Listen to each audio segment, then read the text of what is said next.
Hey, what's going on, everybody? Welcome back to the Section 121 podcast. We are here with episode 9, and episode 9, happy to be here.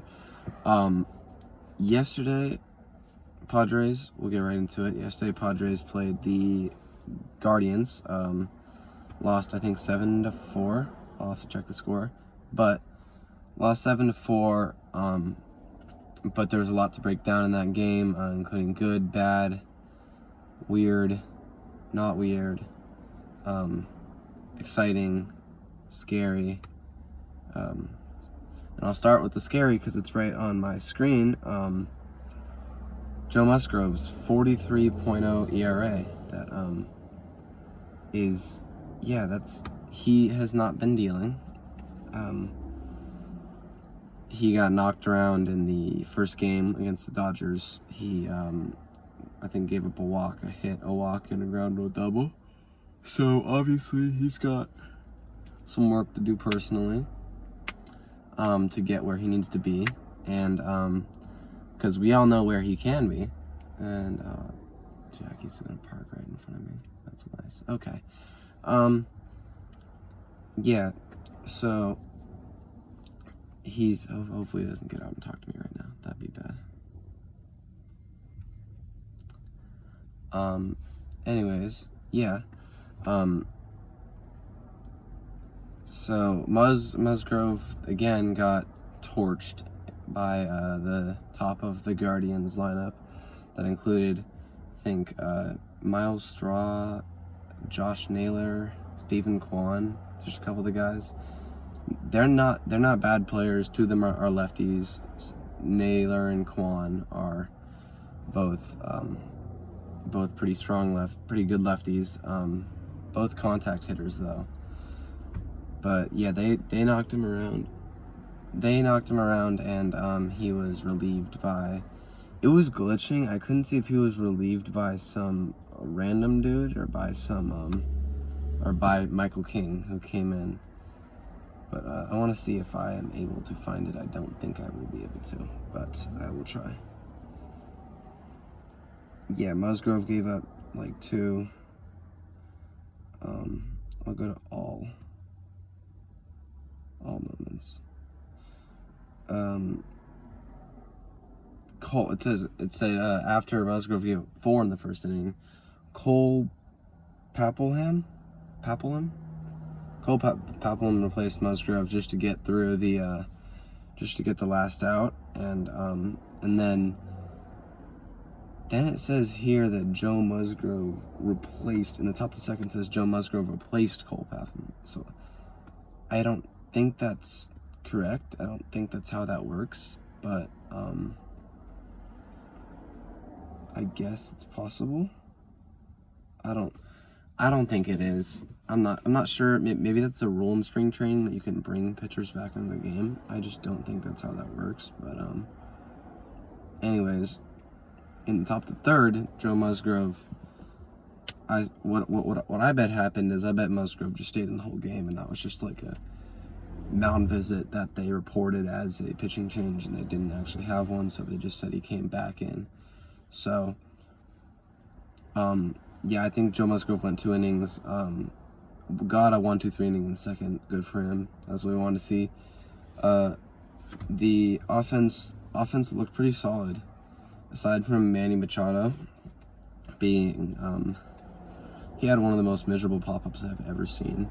Popped it up, just like slouched back. It was so terrible.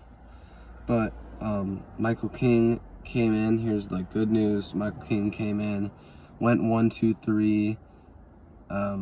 He didn't go 1-2-3. He allowed 1 single and raced it with a double play instantly. And then Jacob Marcy lined out Stephen Kwan. Batten got a hit here, but I'll get into why Batten kind of messed this up later. But then, yeah, in the top of the fourth, Micheal King gets a strikeout and a 1-2-3 inning. Great stuff. Signed to see Micheal King. Mike Schultz talking about how much he loved his body language, how confident he looked. He was in control, not sped up at all. like someone else on our starting roster who might be a little sped up and a little rushed. But anyways, then we had a good inning. Good, I think top fourth, maybe bottom third. Let me see, bottom fourth. Manny Machado walked after Jake Cronenworth lined out to a diving Miles Straw. Ha-Seong Kim walked. Jurickson Profar popped out, but then Luis Campusano got a beautiful line drive knocked to left field and loaded the bases for Jacob Marcy, who walked, but then Matthew Batten struck out on 3 pitches, looking, with the bases loaded. That's, I mean, I don't know if he's trying to ask to play in the minors this season or what's going on, but I don't know. That was kind of crazy, especially that it was against Anthony Gose, or Gose. I'm gonna go with Gose because I feel like Gose is a little odd of a name. Yes, and then anyways, the King came out, the subs came in. Jake Cronenworth did have, after Xander Bogaerts hit a great hit, had a beautiful opposite field double, ground rule double, barely didn't get out. He was subbed out. Jake Cronenworth singled a line drive, and Xander Bogaerts pinch runner scored. Machado grounded out, and Kim struck out on a really deep count. Feels like the first time in a while I've seen Kim strike out. And then you think it's about done, but Brett Sullivan, I've talked about him a little bit. I think he batted .328 in AAA last year, or like the year before that, something like that. But he's an amazing contact guy, and he singled on a sweet stroke to right field. Looked really good. So I do think if Sullivan's able to play, if Sullivan's able to do DH sometimes, I feel like that's a possibility. If he could come off the bench as a lefty DH, I feel like that's a possibility, considering we don't have a DH as soon as Manny's gone from that. Because I really do not want to DH Matthew Batten. Just doesn't really make sense. Designated hitter, not designated to swing up the middle, sorry. But yes, after that, Jacob Marcy walked. Matthew Batten strikes out swinging, and then it gets really interesting in the bottom of the 7th. Ethan Salas replaces Manny Machado, and Ethan Salas doubles on a line drive to the center fielder. And yes, he was probably out at second. Yes, he was out at second, but it was a base hit and drilled hard enough and enough into the gap to where he thought he could get to second, and the umps may have bailed him out, but yeah, that was great to see. The other thing I noticed, I wrote this down not even when Cal Mitchell hit this home run, but I did write down that Cal Mitchell looks really good in the box. Lots of confidence coming from his bat. Looks really poised in there, looks really confident, and we have so much youth on our team. I honestly do like him on the Major League roster, whether he's starting or not in left. I just like him there because he does bring a veteran presence, and I love the way he carries himself. I didn't think I'd say that before the season because I didn't really like him before this, but anyways, after I said that, he homered to right. I want to watch the video if it's possible to do that. Okay, maybe not, but I'll watch it later. But Sullivan flat out. The rest of the guys did very much nothing, except Clay Dungan got a single. I don't know who that is, but he's on our team. And yeah, I didn't write a ton for this, so I'll just preview. Hopefully our lineup's out. It always seems to come out as soon as I close the podcast, it seems to come out. So, oh, and Brandon Crawford, if it has not been seen yet, Brandon Crawford is signing with the Los Angeles Cardinals. We'll finally get to see him in somewhere that is not orange. It was really funny. That's what the report was, that we finally get to see him somewhere not in orange, which was kind of funny. But yeah, no lineup out yet. No, I'm gonna do a walk and talk video with Micheal King in the morning and hit him with a couple questions, so send away. Okay. Yeah, no lineup yet. We play today, I think, a split squad versus the Royals, Kansas City Royals. I think they're just split squad. I don't think we're split squad, right? By the way, I'm gonna get into it in a second, but I think that the idea of split squad games are so cool. Like, I mean, I feel like they should do it a little more. But yeah. Ooh, this is actually interesting. Michael Wacha is starting for them. Who we had all of last year. Played amazing for us. We did not expect him to pitch as well as he did. Had a couple injuries, so it was tough for him kind of middle stretch of the season when things were up in the air.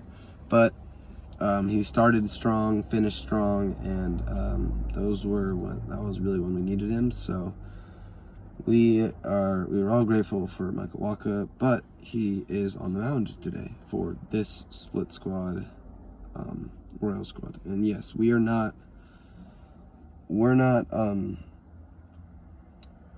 split squad. We're just whatever guys we throw out there. And I'm just curious. I want to look around and see, because we're 1-4. We're 1-4 in spring training. I don't think that it doesn't matter much, but Dodgers are 4-0. Pirates are 0-3. Name a couple notable ones. Red Sox are 3-1, so that's kind of odd.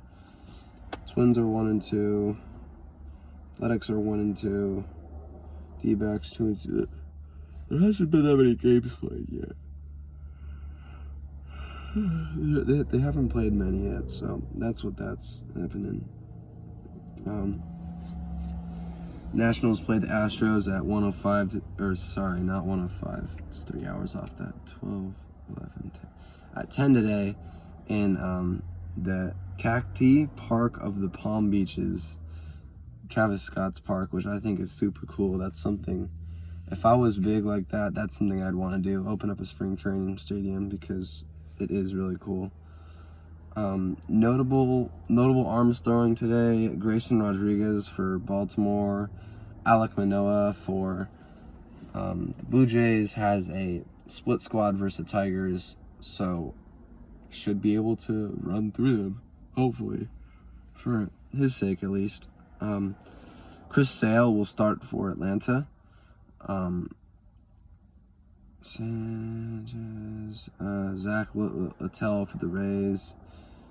Why is he starting? Okay, that's odd. Bobby Miller for the Dodgers. George Kirby for Seattle. Jordan Hicks for San Francisco. I do remember them saying that they were going to try and convert him to a starter, which I don't think is going to go well for them, but that's what I'm going to try and be tuning into, because yeah, I'm really curious if they'll be able to do that. And yeah, then we have Yu Darvish today, and Michael Wacha, obviously. Eduardo Rodriguez is on the mound for the D-backs. Jansen Junk is on the mound for the Brewers. Frankie Montas for Cincinnati, and Kyle Hendricks for Chicago Cubs. Great day of baseball ahead of us. So, great day of spring training. I will talk a little bit now.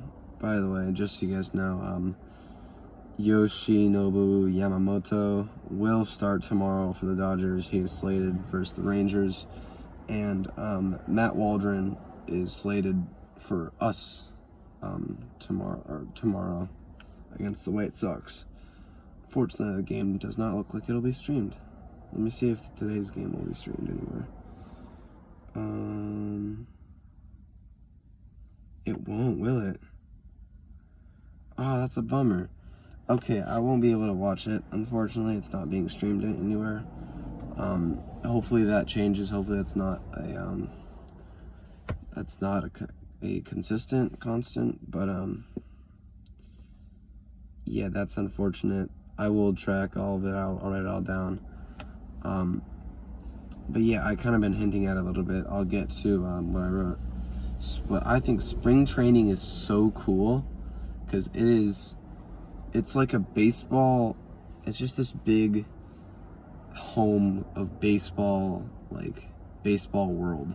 Like it. I mean, you got all these fans out here who just look like they don't care what the score is. They just love baseball. They're enjoying it.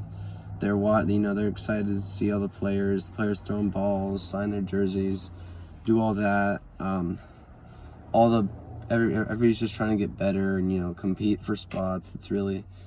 It's like competitive inside, but on the outside it's really friendly and cool to watch. And I love that, like, they'll show up, they'll take their practice, they'll play in half the game, and they'll leave, go ice, and get some more reps in. Like, I'm not as good at baseball as I could ever wish I was, but, like, that just sounds so fun to me. Like, waking up, watching some film, watching a little film, going out, taking BP, some ground balls, going back, icing up, getting ready, and playing a couple at bats, hanging out with like your whole entire roster, getting to know people on both teams, and just after this 5th, 6th inning, just kind of leaving and going and kind of repeating that cycle. That just sounds so enjoyable, and especially in like a place like Arizona that is really cool. I don't know, I find that really cool, and that the fact that the other reason this is super fun to watch is that all these guys are competing for a spot. Obviously not all these guys. There's a good amount of guys that have a spot locked up, but most of them like that you might not know their name, they're probably competing for a roster spot, which is makes it a lot more competitive than you might think spring training would be. And the interviews, there's constant, like they did Xander Bogaerts in the 3rd, I think, Michael King in the 5th and 6th, and Darvish might get one. I don't know. I think they're going to interview Joe Musgrove probably next broadcast. Fernando gets some. Machado's going to get some once he cools down from however mad he was yesterday. Dude popped out and like looked like he wanted to cry. It was kind of crazy. But yeah, we got I'm just so excited for the rest of spring training. Every I've heard is just we want the season, but spring training is like not to be, spring training should be enjoyed too, because it is just baseball. It's like everything that baseball is, just at its finest. I feel like it's like playing baseball in Cooperstown as a kid. It just kind of is a place where everybody gathers just to do one thing in common, and it's so friendly and respectful and competitive all at the same time. It just is so cool to me how that all works out. And yeah, I just thought I'd say that because watching these games, I really appreciate that I get to watch them and how enjoyable they are, and also that you guys should watch them too because they're really cool. So, anyways, that's all I got for today. Sorry I didn't have a ton else besides the game to talk about. Not a huge news day. But, yeah, we'll be back at you tomorrow with a recap of the game, preview the next one, and hopefully some more good news in some way from around the league or around the Padres clubhouse. So, yeah, we'll see you guys tomorrow. Thank you.